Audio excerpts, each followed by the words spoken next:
One of my favorites, getting to know him and his whole damn family, and I say that with the most utmost of respect, even though I did use the damn word. Two-time Super Bowl champion, 11 seasons in the NFL, and even better yet, great human on the planet, Chris Long. How are you, Chris? Rich, what's up, man? It's pretty early in the interview to cuss. You know, I know. Later on, normally it's later on, 2-3 minutes in is when you normally make people cuss, right? I see you. So what's going on in your world? Describe your life to me, Chris. What's going on in your world right now? A lot of family time. I thought I knew my kids very, very well. Getting to know them a lot better. And it's actually not bad being home. I mean, I'm super sad about everything. Of course. I'm pretty bummed about, everything I see on the news all the time. But I do think there's a place for sports right now. And I think that, a lot of people making content, sports-related content, and stretching that into pop culture is what I'm seeing a lot of people do. And the lists, the brackets, all that stuff, it helps, man. I think people need that right now. So trying to churn out as many pods as I can. I got my Green Light pod, shameless plug, and we're doing as much as we can. And how can people go grab that pod, Chris? I think you just check it, Apple Podcasts, Spotify, just search Green Light Pod. I don't listen to my pod a lot because I hate my voice. I don't know about you. Yeah, I hate it. But Chris, there is an I in Rich and Eisen. I do love the sound of my voice, which is why I just went lower register on you right there. You did. You did go lower register. I did. You got a good voice. You know, I don't mind the sound of my voice, but I don't listen back or watch back a lot of what I do. I just that is except for a couple interviews where I just want to make sure that I heard the right thing, because I'm a perfectionist, Chris, just like I'm sure you are. You know, when it all comes down to it. Yeah, I am for sure. I would be losing my mind if I had to listen myself. So fantastic, Chris Long here on the Rich Eisen Show. You saw up close the Brady-Belichick relationship for all those years. Is there any credence to the fact that Brady was never going back there, that there was just too long of a 20-year quarterback-coach relationship and he just needed to turn the page? Any truth I don't to know. That, I mean, that would be speculation on my part. I think even if you played there, and I was only there a year, so right. Sometimes when I talk about the Pats, I feel even unqualified because there were guys that have been there a long, long time. But Tom was a great teammate, treated all the coaches with respect, including Bill. And, they had a relationship that was interesting, but, I don't think anybody really knows what that relationship is truly like. And seeing them together doing that top 100 thing was almost surreal in such a relaxed place, talking ball. And they certainly seem fine there, and I'm sure they're fine. But I think for Tom, it's a football decision as much as anything. When you looked at the Chargers, the Patriots, and the Bucs, those were the three teams that were being floated the most towards the end. The Patriots weren't competitive financially. The Chargers, I don't think, were competitive relative to the Bucs football-wise, and I don't think any of them were competitive football-wise relative to the Bucs and what he could do in Tampa with the weapons he has around him and that defense that I expect to be very good. So I think it was the right football move for him. The only wrench in there is that this is the most unique offseason of all time. Right. If you're changing systems, especially if you've been in one place 20 years, you might be the GOAT, and you might be inheriting O.J. Howard, Evans, Godwin, that defense that we talked about. But it's a change. And I know him and Bruce could FaceTime all day, but you got to execute. You got to have things like mini camp, OTAs. You got to have camp. And I don't know what's going to happen with that. Interesting. So there's a lot to unpack there. Let me guess, go one by one. Seeing the relationship that you saw with Bill and Brady close up for that 1 year, to the point where you said it was kind of surreal to see them in a relaxed setting on the NFL 100 set. You should have tried just physically being across the table from them on for size to watch that whole thing go down.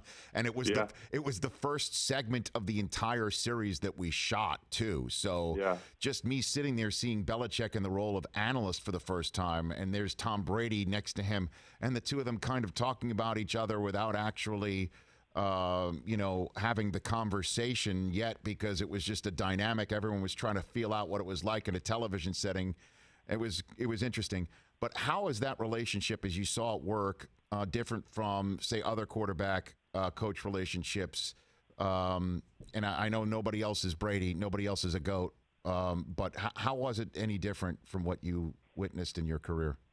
Well, it's interesting. I mean, if you were to compare it to, Drew Brees and Peyton, or, any of the other coach quarterback pairings that have endured long periods, I'm sure they're going to have their bad days. And I think the lack of transparency with the media and the lack of willingness to show like the lighter side up in New England over the years leaves a lot of people assuming. And certainly one thing I appreciated about watching that offense was like if Bill got in the meeting, anybody could get, it on Monday morning. And that included like Tom or Jules or like the premier players, right down to the 53rd guy on the roster. And I thought that accountability was really refreshing and cool. And I know that, we can put the relationship under a microscope after 2 decades. I would challenge almost anybody to find me another pairing that could last 20 years. So I think we look at this thing and we say, what was wrong with the relationship? And we say it every year. But I would look at it from the other angle and say, listen, it's kind of a miracle that these guys were able to do what they were able to do for 20 years. And now you get to find out for all the people who have been lusting for the opportunity to see who, what came first, chicken or the egg, who's more important. I don't know that you're going to be able to make an honest determination there. It's just such a unique situation, and people want to hold the Bill thing against them with the Browns record, but they were getting ready to leave town, and that's never good. I've seen what that's like firsthand in football with the Rams, and also coaches can grow, and I'm sure in 20 years somebody that brilliant, and I tell you what, he is absolutely brilliant. He can walk around the field and coach every position better than the position coach. I think that's what separates him. I think he's probably grown. I mean, the guy won 11 games with Matt Castle on the heels of a big disappointing Super Bowl loss. That's hard for teams to do, to come back off of a Super Bowl run, let alone one like that, and then to lose your Super Bowl franchise quarterback in Tom Brady. I think Bill's battle tested, and the Pats have always treated things like a different opponent every week. They have to morph into something different. This year is going to be a totally different year for them. It's an opponent in and of itself. Chris Long here on the Rich Eisen Show. And then the one other thing that you made mention about a football decision for Brady. You think it might be very difficult, as you know, Patriots fans, having been around them, maybe for difficult thing for Patriots fans to swallow that the Bucs were a better football decision than sticking with New England. But you think that is an accurate assessment, Chris? I do. I mean, I think anybody being honest here is looking at that roster and saying, hey, listen, I watched the Bucs play a lot last year, which could be maddening with Jameis. Right. But that defense is very good. And, in the run game, bringing pressure.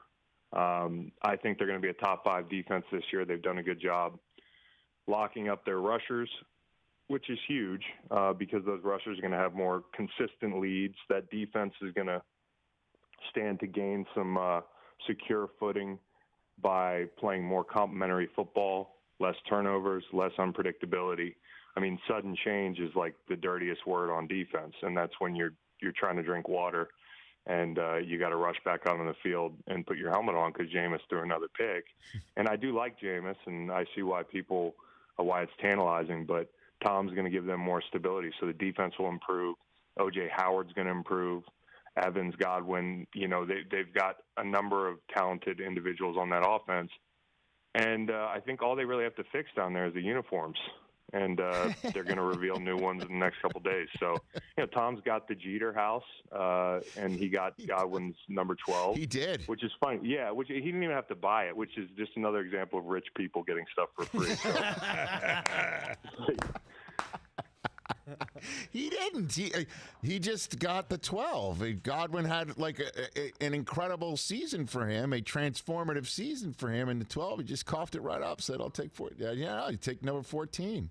That's right. Can you imagine charging the GOAT for a jersey? I mean, and this is a screwed up thing. If you were an undrafted free agent, you wanted a number, you'd have to pay tens of thousands of dollars or a draft pick. Right. But the GOAT, who's who's got Jeter's mansion, he gets it for free. Maybe, when Tom and the family go somewhere, maybe down to Costa Rica, leaving Jeter's mansion clear, maybe Godwin gets it for a weekend. Maybe, listen, Godwin's going to be made right here. Tom is about the most thoughtful and accommodating teammate you could have. Yeah, he's going to be made right by end zone targets. Yeah, exactly. That's one way. I think Godwin's happy to fork that one over. So how many rooms would you need in the Jeter mansion, Chris? In the Jeter mansion? I'm not a big, huge mansion guy. Right. I just need, a covered porch. If Tom has a nice covered porch, keep me out of the sun, a cooler, like a Yeti, maybe a Traeger grill. Okay. Nice. Sure. Drop and those like pellets in there. A hammock would be tremendous, maybe down by the water. Yeah, St. Jetersburg is, I guess, what it's being called out there. Mm-hmm. Tampa St. Jeet, right there. That thing is huge. It is huge. Wow. 30,000 square feet. Yep. And 30,875 square feet. Don't cheat them. Don't cheat them on 875. Exactly. Yeah, there's a whole another single-family home in there. It's true. Chris Long here on the Rich Eisen Show, and you mentioned about this being one of the most unique, obviously, offseason ever. You have to figure Cam Newton might have a job right now if there was an ability to give him a look-see physically, potentially. You mentioned Jameis. You got a 5,000-yard passer as a free agent and a first overall selection, former MVP of the league. Which one would you, if you were in a position, which one would you take? If I'm looking at Jameis or Cam? Yes, sir.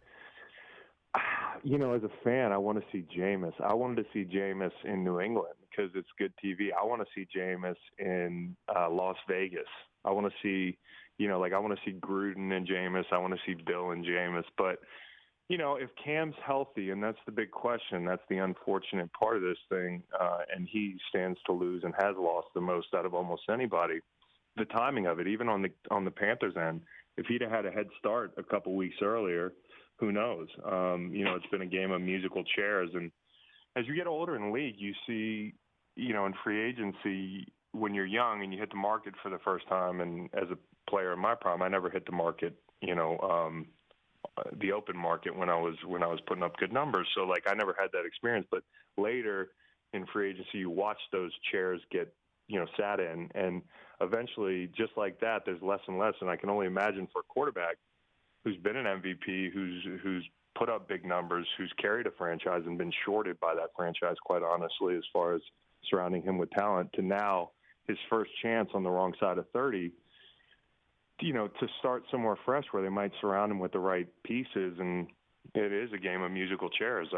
I still like him in L.A., but again, what's a physical that's passed in Atlanta to a doctor in L.A.? Yeah. With the Chargers, you saw this with Michael Brockers, who I talked to the other day, he was about to sign with Baltimore, and they dig a little deeper, and they're like, yeah, no, we don't want you worried about your ankle. Well, he can't get there in person, and I think Cam's got a lot of the same issues. So I think, it's surreal to consider Cam being a backup, but he might do that for a year. I think Pittsburgh could be a really good, landing spot for him. You never know with Big Ben and his health in any given year. And he's up there in years. So you got to figure out if he's healthy and then find the right fit. Yeah, Los Angeles would seem to be a perfect spot, Chris, for the Chargers, but it's obvious the Chargers went with the YOLO route with Brady, and then when that didn't happen, they were just going to go back to what their plan would have been, which is go into the season with a steady veteran, and I know that's like a faint praise for Tyrod Taylor, but and then go draft somebody 6th overall and Herbert. No, I don't mind that, Rich. I mean, there's going to be somebody there that they might really like at 6. And, people said Chicago for Cam, and the Knicks thing had a lot of people befuddled because of what happened last year in Jacksonville. And, you might not think, Nick Foles, Cam Newton, obviously Cam's had, a more consistent career.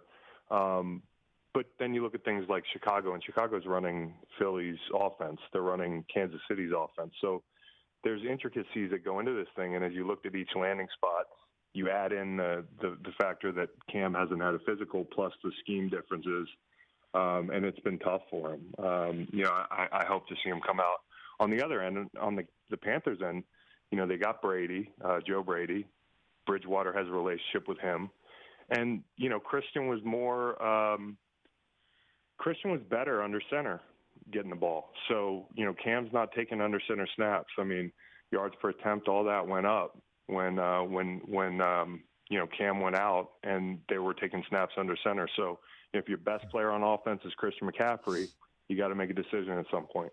Chris Long here on the Rich Eisen Show. Last football one for you, Chris. You know Nick Foles very well. Obviously Chicago through your bro. And so what's Foles going to bring to that quarterback room? We keep hearing pushing Mitchell Trubisky. We keep hearing that phrase. Translate what that all means and pushing how you think. Pushing is such a funny word in the NFL, isn't it? Can you push out the door? We're bringing a young guy to push you. It's just competition. It's good competition. Coaches have their minds made up usually when they say that. And I think Mitch got, at times, it's unfortunate for him because of the draft class. If you're drafting top 5, it's hard enough. When there's a Patrick Mahomes that gets picked after you, you're always going to have that hung over your head for better or for worse. It really has nothing to do with Mitch. It has everything to do with who picked him. But, Nick is somebody who's going to bring in a tremendous amount of leadership, one of the best leaders I've ever been around, period. And he's going to be a guy who can distribute the football within that system. So I think, you're taking a shot at somebody who's had high highs. You saw Nick in Philly, Chapter 1, record-setting with Chip Kelly. Chapter 2, you saw him as a Super Bowl MVP, obviously, and then you saw the lows, which were Jacksonville and Earth City, St. Louis Rams in the Fisher years, where quarterbacks were not succeeding. And so quarterbacks need context. They need things around them, and I think Nick's one of those guys. He can't succeed just anywhere. There's only a few guys who can do that. But if you surround Nick with the right players and scheme, I think he'll be fine. He can handle the pressure of Chicago. Nick is unflappable. And I think they've done well on the defensive side of the ball, too. Robert Quinn is a great pickup. He's only like a year older than Leonard Floyd. And coming off double digits in Dallas, he was their best edge rusher. And I like Lawrence a lot, but he was. And Rob's going to do well on that end of the ball as well, because you got Mack on the other side. You got a power rusher. You got a speed rusher. I think Chicago's made some nice moves. Yeah, I mean, they call it an open competition today. Both Matt Nagy and Ryan Pace, coach and general manager, say it's going to be an open, transparent competition, and that Trubisky is taking it well as a competitor. Well, Trubisky's been through everything, and I feel for the guy. So I think he's, this is going to make him better one way or the other. He's seen the worst. I mean, last year was rock bottom, I feel like, in a market like Chicago. And I'm pulling for Mitch, but I think Nick eventually wins that battle because he's just ready for that, and that's the right scheme. And I hope it works out for both guys in a way. I don't know. I mean, if Nick wins the battle, that's it for Trubisky. I mean, see ya. I mean, already you got Mahomes is a Super Bowl MVP, and Deshaun Watson is an MVP candidate, and neither of those guys needed Nick Foles being brought in to push or compete. I mean, no, but right? There's a scheme aspect. I don't think they ever did right by Mitch. I don't think that they catered the scheme to Mitch's strengths. And I know that, like, hey, listen, he's a top 5 pick. Why are we catering to his strengths? Well, I mean, that's a dumb question to ask because here's the guy you got. Right. I do think that, if you looked at some of the things they did or didn't do the last couple of years, he could have benefited from some tweaks within that offense. I'll just say that. And, I don't know if he ever gets a second chance if Nick beats him out. But if he wins this battle, he's going to be better for it. I would lean Nick, though.